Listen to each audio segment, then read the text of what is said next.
Bien, continuamos en el día de hoy en Agenda 21 desde la isla de Margarita en este programa especial de corte internacional de Agenda 21 para toda Latinoamérica. Andrés de Almeida está con nosotros, que es el presidente saliente de la Federación Interamericana de Abogados. Y uno quisiera pensar rápidamente en una síntesis del balance de tu actuación en la federación, muy a propósito del quehacer el ejercicio del derecho que realizas en Brasil y de la eficiencia que debe existir en un estado tan grande como el brasileño, pero también en un continente tan amplio como es el que has podido presidir en materia de la FIA propiamente dicho. Comencemos por ahí. Bueno, buenas tardes, es un placer, es un honor estar en Isla Margarita para la edición 48 del encuentro anual de la Federación Interamericana de Abogados y me siento muy confortable, la verdad, en la posición, porque después de un año como presidente de una institución que tiene miles de miembros, 1,5 millones de abogados en las Américas, que representa todos los colegios, todas las barras y todas las órdenes de abogados del continente de las Américas, desarrollamos muchos programas, desarrollamos proyectos y me gustaría apuntar 3 de ellos para ejemplificar para el telespectador lo que existe en la FIA. Primero, el acercamiento de la FIA con la abogacía de Brasil y de Estados Unidos. Brasil es un país continental que representa la mitad de la economía de las Américas y la mitad de la población y la mitad del territorio. Bueno, como soy un brasileño, de ahí tengo mucha familiaridad con la región y hice un acercamiento muy grande de la Federación Interamericana de Abogados con la Baja de Brasil, con la OAB, y tuvimos nuestra reunión de consejo en noviembre del año pasado.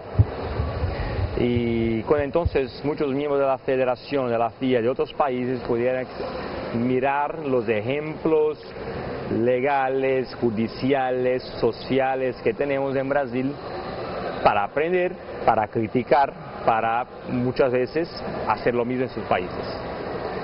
Otro ejemplo de proyecto que tuvimos en la FIA es un acercamiento muy grande de la Federación con los nuevos medios de comunicación.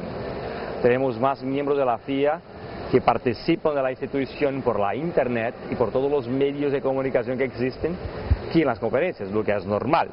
En el siglo XXI, claro que la gente tiene mucho más tranquilidad, más conforto para hacer toda su sumisión de ideas, de debate por medio electrónico, y eso la FIA está en el primer nivel. Y por último, buscamos alargar las ideas del continente americano para buscar informaciones sobre el proceso judiciario, sobre la modernización de la justicia y sobre la modernización de la vida de abogado, no solamente en los países de las Américas, pero también ejemplos de fuera, de Europa, de África, de Asia. Entonces, con los 3 ejemplos de proyectos que tuvimos, viajamos mucho por el continente, aprendimos mucho, conocemos mucha gente, pero también desarrollamos cosas importantes para la abogacía continental. Ahora, el caso brasilero, específicamente, como ya lo dijiste, siendo oriundo de esa nación hermana y haciendo uso del ejercicio del derecho allí, ¿qué pudieras precisar en torno a la relación que existe entre el ejercicio del derecho, la justicia y el poder político brasilero?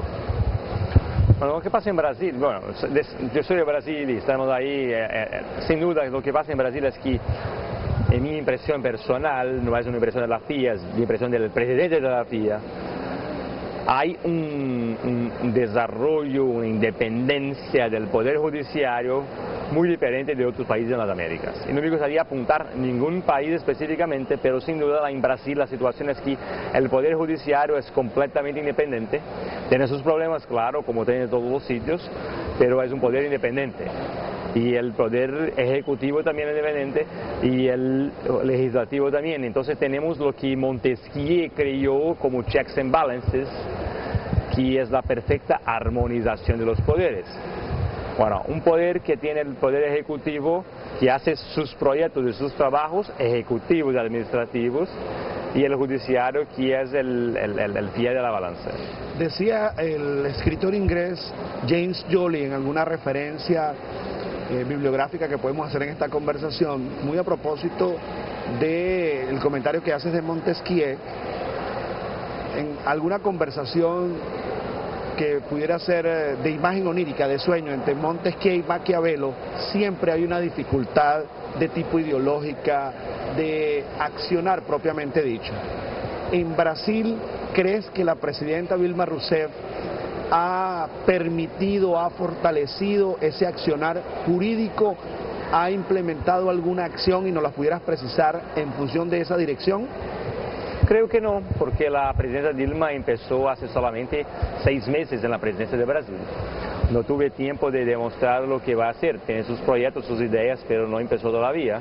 La verdad es que Brasil vive un ciclo positivo, institucional, desde el gobierno de Itamar Franco.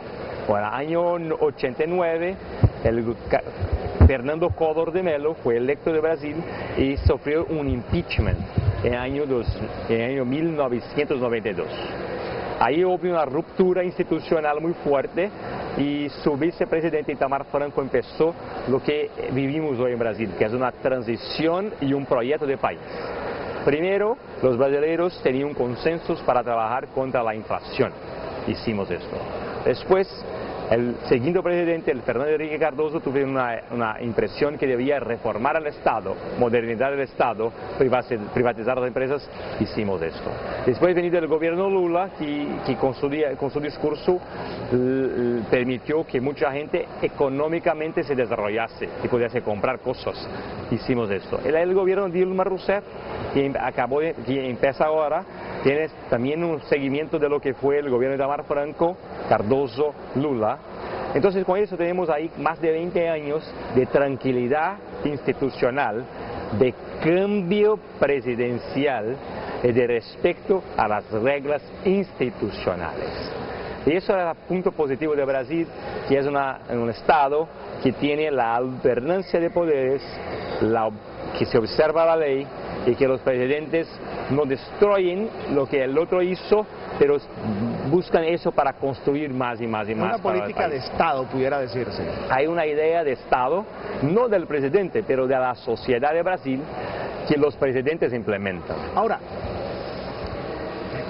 ayúdanos a entender esto porque hemos observado algunas informaciones internacionales respecto a la posibilidad de reelección, dependiendo no de la presentación para esa propia reelección, valga la redundancia, de Dilma Rousseff, de Luis Ignacio Lula da Silva. ¿Eso es posible? ¿La Constitución de Brasil prevé una reelección inmediata, una reelección posterior? ¿Por qué no nos explica un poco para nosotros entender en Latinoamérica lo que sucede?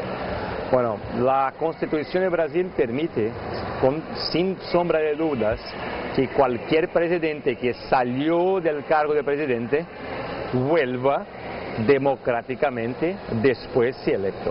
Y eso vale para Lula, pero también vale para Cardoso, también vale para Itamar Franco y también vale para los expresidentes. La regla en Brasil es que un presidente puede queda por 4 años y se puede elegir una vez, pero cuando sale no hay nada de ilegal que el presidente vuelva después de 4 años. Entonces Lula expresó sus opiniones recientemente sobre su vuelta al gobierno, que me parece precipitado, porque no es bueno poner como candidato, siendo que el presidente actual tiene 6 meses en el cargo. Pero bueno, Lula es así. Apresura una discusión en esa materia, diríamos. Sí, apresura la discusión y también enfraquece la presidenta actual.